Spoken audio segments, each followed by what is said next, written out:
Well, I got you winning 2-1 against Arsenal. Congratulations on being the first rapper to like take a battle rapper like that and actually do what they were supposed to do. I'll say that much. I think anybody could agree on that much. When Ars was saying, like, first of all, they started booing Ars right off the bat, and I know you were trying to calm that down. I mean, do you you think Ars was treated unfairly, or? No, not at that. He treated like he treated when he went to somebody else's home. Right. When you're at the free throw at Madison Square Garden, they're not going to be quiet, man, when you play for the Lakers. Exactly. So, and as best we could do is, try to keep it to a respectable to a point. But, I mean, you can't go cry about respect and something when the content of your raps is what you're saying. Like, you know what I'm saying? And I'm not even just talking about me personally. Like, you spoke on Oscar Grant. Oscar Grant people may have been out there. It's like don't complain about that, bro. How on one return do you have pure disrespect, pure no concerns for anybody else's regard in your lyrics, but you want somebody to care about you while you performing? Come on, man. Let's do it. Let's be honest. Let's look at it the fair way. You know what I'm saying? And I don't know how any other way to look at it, man. But my main thing is, we try to keep it at a minimum and keep him going. But this is somebody who says that he's the best of the best. So why would he let that get to him? Keep up the stature that you on the social media. Right. Yeah, I agree. I mean, I kind of agree with you that too. And like, you just kept your composure on all the shit he said too. Because it was all just rap. It was like, you say, oh, you don't even have your mom tattooed on you. So I go and show my mom's tattoo on my arm. You say, you know what I'm saying? Like, come on, you're rapping. Like, it's all fabrication. Oh, you're getting tax returns on the money. I'm like, come on, bro. I've never filed taxes once for the stuff for the community. Like, come on. Like, so you were lying. So to me, it's funny. It's like, wow. Like, you go in, nothing you said was true. You know what I'm saying? So it's all just, once again, it's all just rap from Arsonal. Plus, when he called on some G stuff and he was like, yo, is there anything you don't want me to talk about? I'm like, no, go. I would hate for me to be the reason why he doesn't go out and be fully him. And I assured him, like, dude, I promise you nothing's going to happen to you, bro. Go do your thing. Like, I'm not going to be one of those dudes that just because I know that I got everybody to do anything that I want to do at the word of my call, enforce that. I'm not that type of dude. Like, I hate bullies. You know what I'm saying? I'm not the dude that'd be like, oh, well, fuck this battle. Like, you know what I'm saying? I'll make it to where you won't make it out of here. I insured him and gave him my word. Like, dude, do whatever you want to do. Go do Arsonal. Go get the fans what they want to hear, man. Go be Mr. Disrespectful. Do your thing, kid. Like, you know what I'm saying? You'll be all right. So him knowing that, he knew wasn't, you know what I'm saying, I wasn't going to let nothing happen to him, but he still was scared. So it was crazy. Right, man. And like I said, I gave you the first and the third. I do think that there was a lot of Daylight influence from my opinion on you.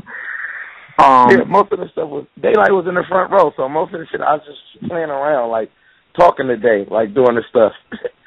And then, like, that whole, when he started talking the Crips stuff, so that whole, like, third damn near was, like, rebuttal when I started talking about the Crips and things, and Day was right there. And, he represents the same gang as Day, so I was looking at Day like, are you serious? Y'all really let him claim this? So it was funny, man. That was funny to me. That was a good history lesson for people that didn't know. You have some people that don't even know that the Crips actually spawned from the Panthers. Nobody knows that. Like, these young kids don't know that shit. You know what I'm saying? The people who, that third thing, that was only gang members will understand that. Like, the whole little East Coast Crip and Break Street Crip, like, only true gang members will understand what I said during that. Now, so like, you brought up a controversial topic with that too. You pretty much was talking about how West Coast gangbangers don't respect East Coast gangbangers and everything else. You want to get deep into what you was trying to say? It's clear what I was trying to say. Those who really be like, they be like, yeah, those like our little cousins. You feel me? It's cool. That's like the D-League gang members. Like, that's how they look at it. Like, truthfully, they really look at it. They'll be like, yo, them the homies, and they bang. We show love to them because they bang what we bang. You feel me? And it's love. But we really from here. You know what I'm saying? Like, we really, really, really from where it's going down. Like, you know what I'm saying? And it's like a U.S. embassy overseas somewhere. It's like, America fuck with them, but the U.S. embassies get bombed all the time overseas and over in Middle East and in Africa. They ain't really tripping. Unless something really happened to it in America, it's war. It's going to war. That's how it is, man, with me. Like, you know what I'm saying? It's like, I'm not a gang member, and that shit never happened in Oakland. Like, we laughed at that shit. That shit never really, it never touched Oakland soil. So that gang membership don't apply to us. Like, never. It was never a blood or a Crip in Oakland, California. Never. So never? I'm surprised. Never. So man, so let's talk about the people you had out. E40, Too Short, MC Hammer was in the building. And then when Arsonal said MC Hammer was your favorite rapper back in the... Is that a true statement? Why wouldn't it be? MC Hammer was the biggest rapper ever. Right. You feel me? No one was bigger than MC Hammer. You got to think, being from Oakland, California, man, at that time, to watch MC Hammer was like looking at a movie star, bro. Like, you got to look at somebody who sold 10 million records, bro. Yeah, he was the biggest. He was the biggest thing out. At one point, he had like about a 3-year run where he was the biggest thing out. As a kid, bro, 19 years old, you watching this dude cartoons after Bugs Bunny on Saturday morning. Word. Like, he had cartoons, Pepsi commercials, and he was everywhere. Commercials, bro. Football games, he was everywhere. In Ferrari, bro. You like, whoa. Like, come on, bro. Nothing was bigger than MC Hammer, bro. Niggas front on Hammer all they want. Nothing was bigger than MC Hammer, bro. Nobody, if you're talking popularity, it wasn't nothing too much bigger than him back around that time. Nothing. He's the reason why Vanilla Ice was able to exist. Hammer here, bro. And if Vanilla Ice don't exist, Death Row don't exist. Bruh, till this day, bro. Till this day, Hammer go. Like, he popped all that MC Hammer shit, but when he seen Hammer, he sure did want to take a picture. You feel? He showed it like, oh shit, I'm telling you, take a picture with him. Come on, man. He pop all that shit. That nigga see Hammer, that's still Hammer, bro. Hammer's still one of the most recognized artists, bro. Yeah. Come on, bro. Niggas want to front all they want on Hammer. I don't care what nobody say. Hammer was the nigga, bro.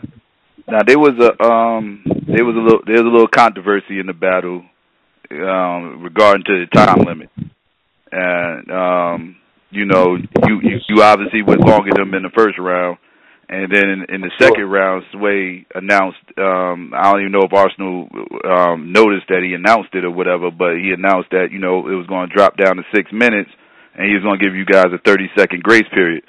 And when at the end of Arsonal's round, he got cut off. And he got a little bit upset and everything, and he felt like they were showing you favoritism. You want to, respond to that? Because Arsonal does it on purpose, bro. He'll go to somebody's home, and if he can't overwin them with the disrespect and his little stuff, then he's going to say it's bias.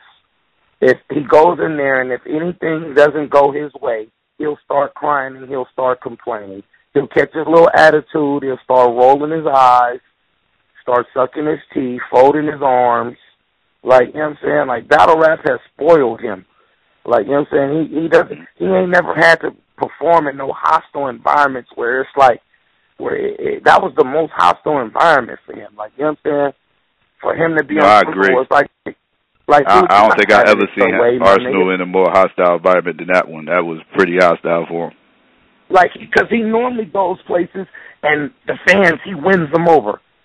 Like, here it was like, my nigga, like, you don't have to rap now. And they showed love when he did dope shit.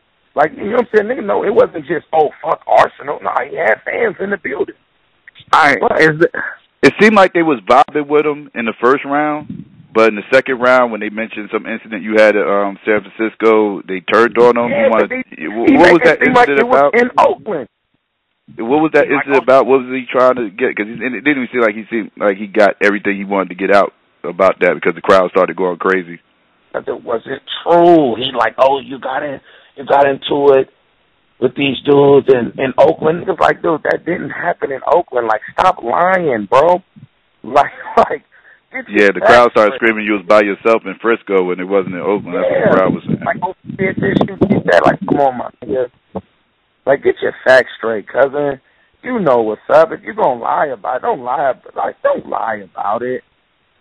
Like, everything I said wasn't a lie. There was one line that I said that was like the bus line, the whole yellow bus line. That was just the funny, like me being funny. When everybody talk about how he drives the bus or whatever. And, but everything else that I said was all true. Like, this wasn't lies, bro. It wasn't like, we want to talk about real, we want to talk about rap. Like, you know what I'm saying? We want to talk about somebody who normally dominates when it comes to performance. That wasn't the dominating Arsonal that everybody sees. This dude is normally so comfortable on stage, you think he owned the building. That wasn't that fierce dude. That wasn't there. You know what I'm saying? That lyrically aggressive all the time dude. That wasn't there. He had the first round, and then when he seen it, I just laughed at that shit. It was like, oh man, I can't make him mad. I thought that maybe I would be able to make him mad by saying this disrespectful stuff, but I knew that that's what he was going to say. Like it was like I seen Arsonal. The only other hostile crowd I really seen him in was the Detroit one, but Detroit actually they actually did let him at the end of the day spit his bars, but out there in Oakland they just was not. It was just like mad awkward moments. We don't want to hear that fake ass shit, bro. Then you start talking about you should marry your wife. A real man gets on one knee. What the fuck? Come on, cuz. You're talking in the city of pimps and players.